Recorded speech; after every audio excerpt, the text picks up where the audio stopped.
ಸಾಧನೆ ಮಾಡಬೇಕು ಅನ್ನೋದು ಏನೂ ಇಲ್ಲ. ಸರಳತೆಯಿಂದ ಇದ್ದು ಒಳ್ಳೆಯದನ್ನು ಮಾಡ್ತಾ ಹೋದರೆ ಅದೇ ಒಂದು ದೊಡ್ಡ ಸಾಧನೆ.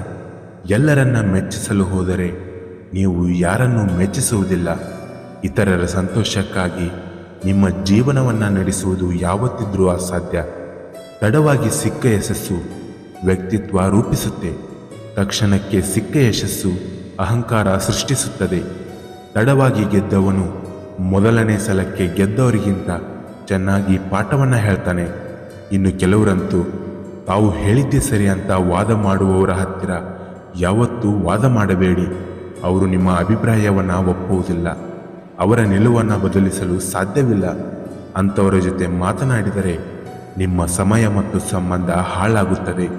ಎಲ್ಲಿಯ ತನಕ ಎಲ್ಲವನ್ನ ಸಹಿಸಿ ಸುಮ್ಮನಿರುತ್ತೀರೋ ಅಲ್ಲಿಯ ತನಕ ನಾವು ಎಲ್ಲರಿಗೂ ಒಳ್ಳೆಯವರಾಗಿಯೇ ಇರುತ್ತೇವೆ.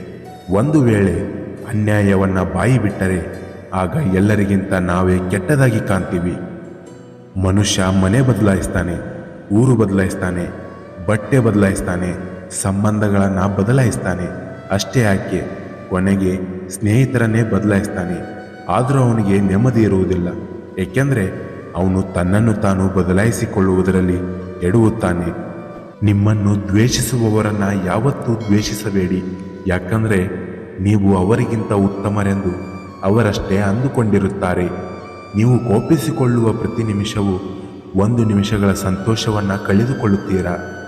ನೀವು ಏನಾದರೂ ತಪ್ಪು ಮಾಡಿದರೆ ಮುಜುಗರವಿಲ್ಲದೆ ಅದನ್ನು ಒಪ್ಪಿಕೊಳ್ಳಿ ಹಾಗೂ ಸರಿಯಾದ ದಾರಿಯಲ್ಲಿ ನಡೆಯಿರಿ. ಮಾನವನ ಚಿಂತೆಗೆ 100 ಕಾರಣಗಳು ಆಗಿ ಹೋಗಿದ್ದರೆ ಅದರ ಬಗ್ಗೆ ಚಿಂತಿಸಿ ಫಲವಿಲ್ಲ. ಆದರೆ ಇನ್ನೂ ಆಗದೇ ಇರುವುದರ ಬಗ್ಗೆ ಚಿಂತೆ ಯಾಕೆ? ಎಲ್ಲವೂ ಗತಕಾಲಕ್ಕೆ ಸರಿ ಹೋಗುತ್ತದೆ.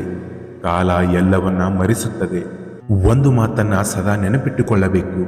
ಚಿಂತೆಯ ಭೂತ ನಿಮ್ಮದೇ ಸೃಷ್ಟಿಯಾಗಿರುತ್ತೆ. ಕಟ್ಟಕಡೆಯದಾಗಿ ನಿಮ್ಮ ಸಮಸ್ಯೆಯ ಅಂತ್ಯ ಏನಾಗಬಹುದು ಎಂಬುದನ್ನು ಹಗುರವಾಗಿ ಧೈರ್ಯವಾಗಿ ಯೋಚಿಸಿ ನಂತರ ಅದರ ಪರಿಹಾರವನ್ನು ನೀವೇ ಕಂಡುಕೊಳ್ಳುತ್ತೀರಾ. ಒಂದು ಸಣ್ಣ ಮಾತು ಮನಸ್ಸನ್ನು ಗಾಯಗೊಳಿಸುತ್ತದೆ. ಒಂದು ಸಣ್ಣ ಸುಳ್ಳು ಸ್ನೇಹವನ್ನು ದೂರ ಮಾಡುತ್ತೆ. ಒಂದು ಸಣ್ಣ ಅನುಮಾನ ಸಂಬಂಧಗಳನ್ನು ಬೇರೆ ಮಾಡುತ್ತದೆ. ಯಾವುದೇ ಕಾರಣಗಳು ಸಣ್ಣದೇ ಇರಬಹುದು, ಆದರೆ ಅದರ ಪ್ರಭಾವ ತುಂಬ ನಷ್ಟವನ್ನುಂಟು ಮಾಡುತ್ತದೆ. ಪ್ರತಿದಿನ ರಾತ್ರಿ ಮಲಗುವ ಮುನ್ನ ಈ 2 ಕೆಲಸಗಳನ್ನು ತಪ್ಪದೇ ಮಾಡಿ. ನೀವು ದಿನನಿತ್ಯದಲ್ಲಿ ಯಾವುದೇ ಕೆಲಸ ಮಾಡಿದರೂ ಮಲಗುವ ಮುನ್ನ ನೆನೆಸಿಕೊಳ್ಳಬೇಕು. ಮತ್ತು ಯಾವುದೇ ಕೆಲಸ ಮಾಡಲು ಹೊರಟಿದ್ದರೆ ಅದು ನಮ್ಮ ಗಮನದಲ್ಲಿ ಇರಬೇಕು. ಮೊದಲನೆಯದು, ನಾನು ಈ ದಿನ ಏನು ಕೆಲಸ ಮಾಡಿದೆ, ನಾನು ಕಂಡ ಕನಸಿನ ಬಗ್ಗೆ ಯಾವ ಹೆಜ್ಜೆಯನ್ನಿಟ್ಟೆ, ಇವತ್ತು ನಾನು ಅಂದುಕೊಂಡ ಕೆಲಸ ಪರಿಪೂರ್ಣ ಆಗಿದೆಯೋ ಅಥವಾ ಇಲ್ಲವೋ ಅನ್ನೋದನ್ನು ನಿಮ್ಮ ಮನಸ್ಸಿಗೆ ನೀವೇ ಮನವರಿಕೆ ಮಾಡಿಕೊಳ್ಳಬೇಕು.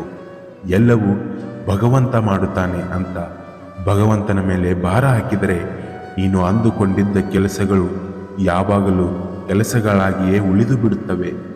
ಭಗವಂತ ನಿನಗೆ ನಿನ್ನ ದಾರಿಯನ್ನು ಮಾತ್ರ ತೋರಿಸುತ್ತಾನೆ. ಆ ದಾರಿಯಲ್ಲಿ ಬರುವ ಕಲ್ಲು ಮುಳ್ಳುಗಳನ್ನು ನೀನೇ ದಾಟಿಕೊಂಡು ನಿನ್ನ ಗುರಿಯನ್ನು ಮುಟ್ಟಬೇಕು.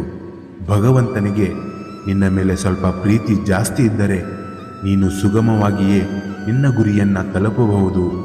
ಇನ್ನು 2ನೇದಾಗಿ, ನಾನು ನಾಳೆ ಅಂದುಕೊಂಡ ಕೆಲಸವನ್ನು ಮಾಡಿಯೇ ತೀರುತ್ತೇನೆ ಎಂಬ ಹಠವನ್ನು ನಿಮ್ಮ ಮನಸ್ಸಿನಲ್ಲಿ ಹಾಕಿಕೊಂಡು ನಿದ್ರೆಗೆ ಜಾರಬೇಕು. ಈ ಕೆಲಸವನ್ನು ನೀವು ಪ್ರತಿದಿನ ಮಲಗುವ ಮುನ್ನ ಮಾಡಿದರೆ ನಿಮ್ಮ ಕನಸುಗಳನ್ನು ಎಚ್ಚರಿಸುತ್ತೆ, ನಿಮ್ಮ ಗುರಿಯನ್ನು ಎಚ್ಚರಿಸುತ್ತೆ, ನಿಮ್ಮ ಛಲವನ್ನು ಎಚ್ಚರಿಸುತ್ತೆ. ನಿಮ್ಮ ಮನಸ್ಸಿನಲ್ಲಿ ಗೆಲುವಿನ ಶಬ್ದವು ಸದಾ ಗಂಟೆಯನ್ನು ಬಾರಿಸುತ್ತೆ. ನೀವು ನಿಮ್ಮ ಜೀವನದಲ್ಲಿ ಗುರಿಯನ್ನು ಇಟ್ಟುಕೊಂಡಿದ್ದರೆ ನೀವು ಪ್ರತಿದಿನ ಮಲಗುವ ಮುನ್ನ ಈ ಕೆಲಸ ಮಾಡಿದರೆ ಸಾಕು. ಆವಾಗ ನೋಡಿ, ನಿಮ್ಮ ಬದುಕಿನಲ್ಲಿ ಬದಲಾವಣೆಯ ಬಿರುಗಾಳಿ ಬೀಸುತ್ತೆ. ನಿಮ್ಮ ಕನಸು ನಿಮ್ಮನ್ನು ಸದಾ ಎಚ್ಚರದಿಂದಿರಲು ಸಹಾಯ ಮಾಡುತ್ತೆ. ಕೊನೆಯದಾಗಿ ಒಂದು ಮಾತು ಹೇಳ್ತೀನಿ ಮೈ ಡಿಯರ್ ಫ್ರೆಂಡ್ಸ್, ಭಗವಂತನ ಕೈಯಲ್ಲಿ ಎಲ್ಲವೂ ಇರುತ್ತೆ, ಆದರೆ ಅವನು ಸುಮ್ಮನೆ ಇರುತ್ತಾನೆ. ಮನುಷ್ಯನ ಕೈಯಲ್ಲಿ ಏನೂ ಇರುವುದಿಲ್ಲ, ಆದರೆ ಎಲ್ಲವೂ ನನ್ನ ಕೈಯಲ್ಲೇ ಇದೆ ಎಂದು ಭ್ರಮೆಯಿಂದ ಬದುಕುತ್ತಾನೆ. ಈ ಜೀವನ ಎಂಬ ಸಮುದ್ರದಲ್ಲಿ ನಾವು ಚಿಕ್ಕ ಮೀನುಗಳಾಗಿ ಹುಟ್ಟಿ ತಿಮಿಂಗಲ ಥರ ಬೆಳೆದು ತೋರಿಸಬೇಕು. ನಮ್ಮ ಜೀವನಕ್ಕೆ ಒಂದು ಅರ್ಥ ಸಿಗಬೇಕು. ನೀವು 1 ನಿಮಿಷ ಕಣ್ಣು ಮುಚ್ಚಿ ಯೋಚನೆ ಮಾಡಿ, ಎಂತೆಂಥ ಜನರು ನಮ್ಮ ಸುತ್ತಮುತ್ತ ಇದ್ದಾರೆ. ಎಷ್ಟೋ ಜನಗಳಿಗೆ ಹಾಕಲು ಬಟ್ಟೆ ಇರುವುದಿಲ್ಲ, ಅಂಗವಿಕಲತೆ ಅನ್ನೋದು ಅವರ ಜೀವನವನ್ನೇ ಕಪ್ಪು ಚುಕ್ಕಿಯಾಗಿ ಇಡುತ್ತೆ. ಅಂತಹ ಜನಗಳೇ ಸಾಧನೆಯ ಶಿಖರವನ್ನು ಮುಟ್ಟುತ್ತಿದ್ದಾರೆ. ಆದರೆ ಎಲ್ಲವೂ ಇದ್ದು ನಮಗೆ ನಮ್ಮ ಕೈಯಿಂದ ಆಗದು ಎಂದು ಕೈಚೆಲ್ಲಿ ಕುಳಿತಿರುತ್ತೇವೆ. ಎಲ್ಲರ ಬದುಕು ಒಂದೇ ಥರ ಇದ್ದಿದ್ರೆ ಅದನ್ನು ಬದುಕು ಎನ್ನುವುದಿಲ್ಲ, ಏನು ಅನ್ನುತ್ತಾರೆ ಅನ್ನೋದು ನಿಮಗೆ ಗೊತ್ತಲ್ವಾ?